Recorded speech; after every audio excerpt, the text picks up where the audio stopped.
ഈശോയിൽ എൻ്റെ ഏറ്റവും പ്രിയപ്പെട്ട സഹോദരങ്ങളെ, നമ്മളിങ്ങനെ ഒത്തിരി ആളുകളെ കുറിച്ചൊക്കെ കേട്ടില്ലേ, ഇവർ തിരിച്ചു വന്നു, they made a big come back, തിരിച്ചു വന്നു എന്നൊക്കെ നമ്മൾ ഒത്തിരി കാലത്തെക്കുറിച്ച് ചിലപ്പോൾ ഒരുപാട് കാലങ്ങളിൽ ചില സിനിമകളൊക്കെ പരാജയപ്പെട്ടു പോയവർ, പണ്ട് ഫേമസ് ആയിരുന്ന കുറച്ച് ആളുകൾ പിന്നീട് തിരിച്ചു വന്നു. ഒരിക്കൽ സ്പോർട്സിൽ ഇല്ലേ, ക്രിക്കറ്റിൽ, ഫുട്ബോളിലൊക്കെ പരാജയപ്പെട്ടു നിന്നവർ പിന്നീട് തിരിച്ചു കയറി വന്നു. നമ്മളിങ്ങനെ ഹെഡ്ലൈൻസ് ഒക്കെ കയറാറുണ്ട്, the made a big come back, അവർ തിരിച്ചു വന്നു എന്ന്. നമുക്കെല്ലാം നമ്മുടെയൊക്കെ ജീവിതത്തിൽ ആഗ്രഹിക്കുന്ന ഒരു കാര്യമാണ് ഒന്ന് തിരിച്ചു വരണം അല്ലേ, പരാജയപ്പെട്ട് നിൽക്കുന്ന ഒരു അവസ്ഥയിൽ നിന്ന് നമ്മുടെ പഴയ ആ ജീവിത ശൈലിയിലേക്ക്, ഇല്ലെങ്കിൽ നല്ലൊരു ജീവിതം നമുക്ക് ഉണ്ടായിരുന്നു, ഒരു നല്ല അഭിമാനിക്കാവുന്ന ഒരു പാസ്റ്റ് നമുക്കൊക്കെ ഉണ്ടായിരുന്നു, അതിലേക്കൊക്കെ ഒന്ന് തിരിച്ചു വരണം, പഴയ പോലെയൊക്കെ ആകണം നമ്മളൊക്കെ ആഗ്രഹിക്കുന്നുണ്ട്. സന്തോഷിക്കണം, പഴയ ആനന്ദമൊക്കെ ഉള്ളിലേക്ക് വേണം. We all desperately need a comeback. നമ്മളൊക്കെ ആഗ്രഹിക്കുന്നുണ്ട് തിരിച്ചു വരണമെന്ന്, പറ്റുന്നില്ല. നമ്മൾ അതിനുവേണ്ടി ഒത്തിരി ട്രൈ ചെയ്യുന്നുണ്ടല്ലോ, നമ്മൾ ഒത്തിരി കാര്യങ്ങൾ ചെയ്യുന്നു. ഈ ദുഃഖം മറയ്ക്കാൻ വേണ്ടി, ഈ സങ്കടം മാറാൻ വേണ്ടി, ഈ പരാജയത്തിൽ നിന്ന് ഒന്ന് കയറി വരാൻ വേണ്ടി എന്തോരം കാര്യങ്ങൾ ചെയ്യാണ്. നമ്മൾ ശ്രദ്ധിച്ചേ, എപ്പോഴൊക്കെ അങ്ങനെ ഒരു കംബാക്കിന് വേണ്ടി, ഒരു തിരിച്ചുവരവ് വേണ്ടി നമ്മൾ ശ്രമിച്ചോ, അപ്പോഴൊക്കെ നമ്മൾ തളർന്നിട്ടുണ്ട്. വിചാരിച്ച പോലെ തിരിച്ചു വരാൻ പറ്റാഞ്ഞിട്ട് നമ്മുടെ മനസ്സ് ഇടിഞ്ഞു പോയിട്ടുണ്ട്. ഇനി പരിശ്രമിക്കേണ്ടത് തോന്നിയിട്ടുണ്ട്. കയറി വന്ന ആവേശത്തിൻ്റെ അതേ ഇരട്ടിയിൽ നമ്മൾ തിരിച്ചു പോയിട്ടുണ്ട്. തിരിച്ചു വരവിന് പകരം പല തിരിച്ചുപോക്കാണ് നമുക്ക് ഉണ്ടായത്. കാരണം ഉള്ളിൻ്റെ ഉള്ളിൽ പിന്നെയും തോന്നി തുടങ്ങി, എന്നെ കൊണ്ട് പറ്റില്ലെന്ന്, ഇനി സാധിക്കില്ലെന്ന്. ഈശോയിൽ എൻ്റെ ഏറ്റവും പ്രിയപ്പെട്ട സഹോദരങ്ങളെ, നമുക്കിനി ഒരു തിരിച്ചു വരവ് വേണ്ട.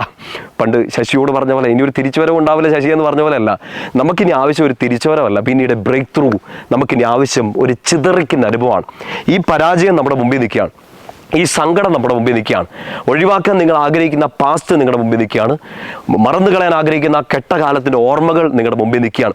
ഇതൊക്കെ ഒന്ന് ചിതറിച്ച് കളഞ്ഞ് കയറി വരണം എന്ന് ആഗ്രഹിക്കുന്നുണ്ട്. പക്ഷേ നമ്മൾ ശ്രമിക്കുന്ന വഴി എന്താണ്? നമ്മൾ തന്നെ ഒന്ന് പരിശ്രമിച്ച് ഒരു തിരിച്ചുവരവിന് വേണ്ടി, ഒരു കംബാക്കിന് വേണ്ടി പരിശ്രമിച്ചുകൊണ്ടിരിക്കുകയാണ്. തോറ്റുപോവാണ് പിന്നെയും.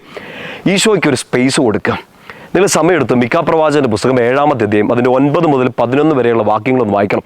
7 മുതൽ 7-ാമത്തെ അധ്യായം 9 മുതൽ 11 വരെ വളരെ അഭിഷേകം നിറഞ്ഞാണ്. ആ വചനഭാഗം നന്നായിട്ടൊന്ന് വായിക്കണം. നമ്മുടെ ലൈഫിൽ ഈ ഇരുട്ടത്ത് നിന്ന്, ഈ വേദനയിൽ നിന്നൊക്കെ കയറി വരാനും, കയറി എന്നെ പിടിച്ചെടുക്കാൻ, എന്നെ ഉയർത്തിയെടുക്കാൻ ഒരു ഈശോയുണ്ട്, ഒരു കർത്താവുണ്ടെന്ന് തിരിച്ചറിയുന്ന ഒരു മൊമെൻ്റാണ് ആ വചനം ഉള്ളിലേക്ക് നിറഞ്ഞൊന്ന് വായിക്കുമ്പോൾ. ഈ വചനഭാഗത്തിൻ്റെ അതേ ശക്തിയിൽ നിൽക്കുന്ന മറ്റൊരു അഭിഷേകത്തിൻ്റെ വചനഭാഗം, ഒരു എപ്പിസോഡാണ് സാമുവേൽ പ്രവാചകന്റെ 2-ാമത്തെ പുസ്തകം അതിൻ്റെ 5-ാമത്തെ അധ്യായം, പ്രത്യേകിച്ച് അതിൻ്റെ 20-ാമത്തെ വാക്യം. ദാവീദ് രാജാവായെന്നറിഞ്ഞപ്പോൾ അവൻ്റെ ശത്രുക്കളായ ഫിലിസ്തീർ അവനെ തകർത്തെറിയാൻ വേണ്ടി ശ്രമിക്കുകയാണ്. സങ്കീർത്തനം 18-ലും സങ്കീർത്തനം 3-ലും ഒക്കെ ദാവീദ് ഇങ്ങനെ ചങ്ക് പൊട്ടി പറയുന്നുണ്ട്, കർത്താവേ, എൻ്റെ ശത്രുക്കൾ അസംഖ്യമാണ്, പർവ്വതം പോലെ അവരെന്നെ നശിപ്പിക്കാൻ ശ്രമിക്കുന്നു, തിരമാലകൾ പോലെ അവരെന്നെ മൂടാൻ ശ്രമിക്കുന്നു. ഈ പരാജയത്തിൽ നിന്ന്, ഈ ഭീഷണിയിൽ നിന്നൊക്കെ കയറി വരാൻ ദാവീദും നമ്മളുമൊക്കെ ശ്രമിക്കുന്നുണ്ട്. പക്ഷെ നമ്മൾ തിരിച്ചറിയേണ്ട ഒരു കാര്യം, നമ്മൾ എപ്പോഴൊക്കെ ഈ കംബാക്കിന് ശ്രമിച്ചോ, എപ്പോഴൊക്കെ തിരിച്ചു വരാൻ ശ്രമിച്ചോ, നമ്മൾ തോറ്റിട്ടുണ്ട്, തളർന്നിട്ടുണ്ട്, പിന്നോട്ട് പോയിട്ടുണ്ട്. Let us wait for a breakthrough. നമ്മുടെ മുമ്പിൽ നമ്മുടെ ശത്രുക്കളെ, നമ്മുടെ വേദനകളെ, നമ്മുടെ പരാജയങ്ങളെ, നമ്മുടെ കഴിഞ്ഞ കാലങ്ങളെയൊക്കെ ചിതറിച്ച് കളയുന്ന ഒരു ദൈവത്തെ കൂടെ മനസ്സിലാക്കണം. ദാവീദ് ആ സ്ഥലത്ത് വെച്ച്, ബാൽപെരാസിം എന്നൊരു സ്ഥലത്ത് വെച്ച് തൻ്റെ ശക്തനായ ദൈവത്തെ തിരിച്ചറിയാണ്. ദാവീദ് അവിടെ നിന്ന് വലിയൊരു വിശ്വാസം പ്രഖ്യാപിക്കുന്നുണ്ട്. എൻ്റെ ശത്രുക്കളെ എൻ്റെ കൺമുമ്പിൽ വെച്ച് വെള്ളച്ചാട്ടത്തിൽ ചിറ എന്ന പോലെ ചിതറിച്ച് കളയുന്ന ദൈവം, a god of break through.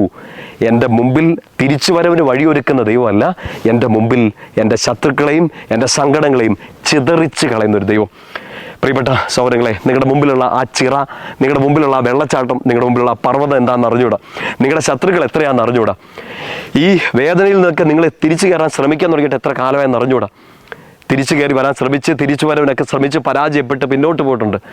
നമുക്ക് ശക്തനായ ഒരു ദൈവം കൂടെ ഉണ്ടെന്ന് തിരിച്ചറിയുക. നീ ഓരോ തവണ തിരിച്ചു വരവിന് ശ്രമിക്കുമ്പോഴും നീ തളരുന്നുണ്ട്. പക്ഷേ ഇത് ചിതറിച്ച് കളയാൻ പറ്റുന്ന ഒരു ദൈവത്തെ കൂടെ തിരിച്ചറിയുക. എല്ലാ സമയവും നമ്മൾ തളർന്നു പോകുന്നു, പക്ഷേ ഈശോ ശക്തി പ്രാപിച്ചുകൊണ്ടിരിക്കുകയാണ് നമ്മുടെ ജീവിതത്തിൽ. നമുക്കത് പറയാൻ പറ്റണം ഈശോയോട്, ഈശോയെ, ഞാൻ അത്ര സ്ട്രോങ് അല്ല, തിരിച്ചു വരാൻ ഞാൻ അത്ര ശക്തിയുള്ള ഒരാളല്ല, പക്ഷേ എനിക്ക് മുമ്പിൽ ഇതെല്ലാം ചിതറിച്ച് കളയാൻ അതിശക്തനായ ദൈവത്തെയാണ് ഞാൻ വിശ്വസിക്കുന്നതെന്ന് ആ വിശ്വാസം നിങ്ങൾ പ്രഖ്യാപിക്കുക. നിങ്ങളുടെ കൺമുമ്പിൽ ഈ വെള്ളച്ചാട്ടത്തിൽ ചിറയുന്ന പോലെ ഈ ശത്രുക്കളെ, ഈ സങ്കടങ്ങളെ, ഈ കണ്ണുനീരുകളെ ഈശോ ചിതറിച്ച് കളയും. സാമുവേൽ പ്രവാചകന്റെ 2-ാമത്തെ പുസ്തകം 5-ാം അധ്യായം 20-ാം വാക്യം നന്നായിട്ടൊന്ന് എടുത്ത് വായിച്ച് പ്രാർത്ഥിക്കണം. മിക്ക പ്രവാചകന്റെ പുസ്തകം 7-ാമത്തെ അധ്യായം അതിൻ്റെ 7 മുതൽ 11 വരെയുള്ള വാക്യങ്ങൾ, പ്രത്യേകിച്ച് 9 മുതൽ 11 വരെയുള്ള വാക്യങ്ങളൊന്ന് വായിച്ച് ഉള്ളിലോട്ട് നിറയണം. നിന്റെ ദൈവം ശക്തനാണ്. ഈ സങ്കടത്തെയും അവൻ ചുമ്മാ തിരിച്ചുവരവ് നടത്തി തുറന്നു തരികയല്ല, അവൻ ചിതറിച്ച് തുറന്നു തരും. ഈശോയുടെ നാമത്തിൽ ഞാൻ നിങ്ങളെ അനുഗ്രഹിക്കുന്നു. പിതാവിൻ്റെയും പുത്രൻ്റെയും പരിശുദ്ധാത്മാവിൻ്റെയും നാമത്തിൽ. ആമേൻ.